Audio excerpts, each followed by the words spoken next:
ओम सर्वमंगल मांगल्ये शिवे सर्वार्थ साधिके शरण्ये त्र्यंबके गौरी नारायणी नमोस्तुते। जय माता की। नमस्कार, मैं पंडित नितिन शास्त्री आप सभी भक्तों का आज के एपिसोड पर हार्दिक स्वागत करता हूँ। उम्मीद है आप सभी स्वस्थ होंगे, मस्त होंगे और भगवान भोलेनाथ की कृपा आप सभी के ऊपर बनी रहे। आज का हमारा विषय है कि विवाह के उपरांत अगर कन्या को ससुराल पक्ष में कष्ट मिल रहा है या किसी प्रकार से उसके जीवन में कोई संकट चल रहा है, कोई पीड़ा चल रही है, तो ऐसे में क्या उपाय करना चाहिए जिससे कन्या का जो वैवाहिक जीवन है वो अच्छा रहे, उसको कोई भी किसी प्रकार का कष्ट ना हो। अगर वैवाहिक जीवन में बहुत उतार चढ़ाव आ रहे हैं, वैवाहिक जीवन में गृहस्थ धर्म में अगर संघर्ष चल रहा है, तो किस प्रकार से या किन उपायों को करने से जो वैवाहिक जीवन है वो सुगम होता है, अच्छा चलता है, उसके आज कुछ बेहतरीन उपाय मैं आपको बताने वाला हूँ। हमारे पास बहुत समय से बहुत सारे माता पिता के प्रश्न आ रहे थे कि पंडित जी, अगर कन्या को विवाह के उपरांत सुख नहीं मिल पा रहा है तो किन उपायों के करने से उसके वैवाहिक जीवन में सुख आए, ऐसे कोई कार्य आप हमें बताएं। बहुत सारे पेरेंट्स, बहुत सारी हमारी माताएं हैं, उनके प्रश्न आते हैं कि गुरुजी, हमारी कन्या को विवाह के बाद किसी प्रकार का कोई सुख नहीं मिल रहा है और हम बहुत परेशान हैं अपनी कन्या को लेकर के। आप हमें कुछ ऐसा उपाय बताएं जिसके करने से हमारी कन्या का जो वैवाहिक जीवन है वो सुखपूर्वक रहे, उसके जीवन के, उसके वैवाहिक धर्म के जो संघर्ष हैं वो कम हो। तो मैं आप सभी माता पिता अभिभावकों से ये विनम्र प्रार्थना करता हूँ कि आज के इस एपिसोड में जो उपाय मैं आपको बताऊंगा, इन उपायों को अगर करते हैं तो वैवाहिक जीवन में खुशियाँ आने लगती हैं और जो वैवाहिक जीवन के संकट हैं, परेशानियां हैं, वो भी दूर होनी शुरू हो जाएंगी। ये एपिसोड बहुत इम्पोर्टेंट है। एपिसोड को आपने पूरा देखना है ताकि किसी तरह की कोई भी इम्पोर्टेंट इन्फॉर्मेशन आपसे मिस ना हो सके, क्योंकि उपाय को अगर आप अच्छी तरह से समझोगे तभी आप उसे अच्छी प्रकार से कर पाओगे। आधी अधूरी जानकारी या आधा अधूरा उपाय कभी भी उचित फल नहीं देता। तो चलिए शंकर भगवान को प्रणाम करते हुए आज के एपिसोड को शुरू करते हैं। ओम त्र्यंबकम यजामहे सुगंधिम पुष्टिवर्धनम उर्वारुकमिव बंधनान् मृत्युर्मोक्षीयमामृतात्। बोलिए शंकर भगवान की जय। हर हर महादेव। तो प्यारे बंधुजनों, मैं पंडित नितिन शास्त्री हाजिर हूँ आप सभी भक्तों के सामने इस बेहतरीन एपिसोड के साथ।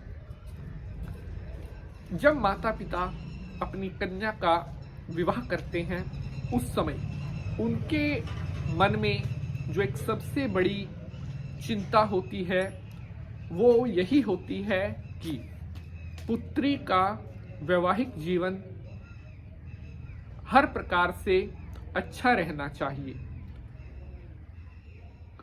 जब कन्या का विवाह हो जाता है तो माता पिता को ये हमेशा अपनी बेटी का ख्याल रहता है कि उसको ससुराल में हर प्रकार से सुख मिले, उसको सभी बड़े बुजुर्गों का आशीर्वाद मिले, उसे पति का सुख मिले, ऐसी कामना हर एक माता पिता करता है। लेकिन अगर कभी ऐसा ना होता हो, जैसे कि कन्या का विवाह किया और उसके बाद कई बार सुख आने की बजाय कुछ परेशानियां, संकट ये आने लगते हैं, तो जितना दुख कन्या को होता है उससे दुगना दुख उसके माता पिता को भी होता है। ऐसे में परेशानियां होना, चिंताएं होना स्वाभाविक होता है। लेकिन ज्योतिष कहता है कि समस्याएं हैं तो समाधान भी है, ग्रह अगर खराब हैं तो उनके निदान भी हैं। कई बार कुछ ग्रहों की कष्टि के कारण वैवाहिक जीवन में कुछ उतार चढ़ाव आ जाते हैं, लेकिन ज्योतिष में कुछ ऐसे उपाय बताए गए हैं जिन्हें करने पर वैवाहिक जीवन की सभी परेशानियां दूर होती हैं और जो गृहस्थ धर्म है वो बहुत अच्छे से चलता है। तो अब मैं आपको एक एक करके कुछ ऐसे उपाय बताने जा रहा हूं जिसे या तो कन्या स्वयं करे या कन्या के लिए उसकी माता या पिता भी कर सकते हैं।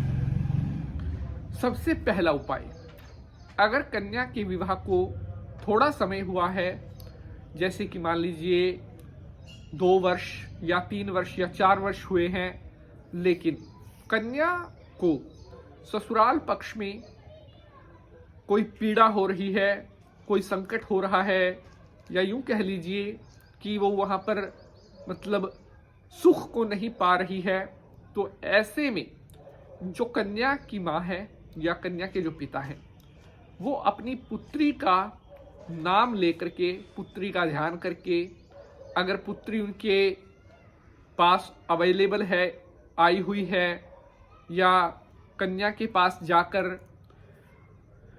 कन्या के नाम से अनाज, कम से कम 6 से 7 किलो अनाज, गेहूं, पुत्री का हाथ लगवा करके किसी भी धार्मिक स्थान में दान करवा देवें।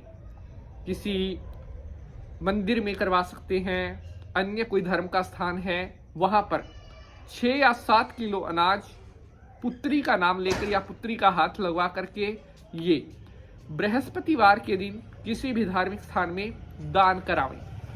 क्योंकि साथियों, हमारे सनातन धर्म में दान की बड़ी महिमा बताई गई है और दान करने से ग्रहों की जो कष्टियां हैं वो समाप्त होती हैं और सुख की प्राप्ति होने लगती है। इस उपाय को 3 बार करना है, 1 महीने में 1 बार, फिर अगले महीने, फिर अगले महीने, यानी कि 3 महीने इस उपाय को कर दीजिए। बड़े से बड़ा कन्या का जो दुख है वो समाप्त होगा और ससुराल में उसे नए सुखों की प्राप्ति होना शुरू हो जाएगी। अब बढ़ते हैं आगे और बात करते हैं दूसरे उपाय की। अगर विवाह के उपरांत कन्या का अपने पति के साथ कोई विवाद चल रहा है या किसी प्रकार से दोनों के आपस में संबंध खराब चल रहे हैं या रिश्तों में मधुरता नहीं है, तब इस उपाय को कर सकते हैं। उपाय कुछ इस प्रकार है कि लगातार 9 बृहस्पतिवार 250 ग्राम चने की दाल किसी भी धार्मिक स्थान में दान करनी है। लगातार 9 बृहस्पतिवार, बीच में कोई भी बृहस्पतिवार मिस नहीं करना है। कन्या अगर अपने हाथ से स्वयं करती है तो सबसे बढ़िया है, अगर कन्या नहीं कर पाती तो उसके स्थान पर कन्या की जो माता है वो भी इस उपाय को संपन्न कर सकती है। यकीन मानिए इतने शानदार परिणाम इस उपाय के मिलेंगे और कन्या का जो वैवाहिक जीवन है वो बहुत जल्दी अच्छा होना शुरू हो जाएगा। तीसरे उपाय की अगर हम बात करते हैं, अगर कन्या का विवाह के उपरांत अपने ससुराल में सास या ससुर से किसी प्रकार का कोई मतभेद है या विचारों में अगर कोई असमानता आ रही है, यानी कि कन्या ससुराल में संकट को पा रही है और सास ससुर के साथ भी संबंध ठीक नहीं है, तब इस उपाय को करना चाहिए। कन्या को जो है दुर्गा स्तुति का पाठ प्रत्येक शनिवार को शाम के समय करें। लगातार 21 शनिवार दुर्गा स्तुति कन्या स्वयं करे शनिवार की शाम को, और बीच में कोई भी शनिवार छोड़ना नहीं है। इस बात का खास ख्याल रखना है। माता भवानी की कृपा से तुरंत प्रभाव से जो वैवाहिक जीवन में उतार चढ़ाव या जो परेशानियां आ रही हैं वो धीरे धीरे करके दूर होनी शुरू हो जाएंगी और वैवाहिक सुख प्राप्त होने लगेगा।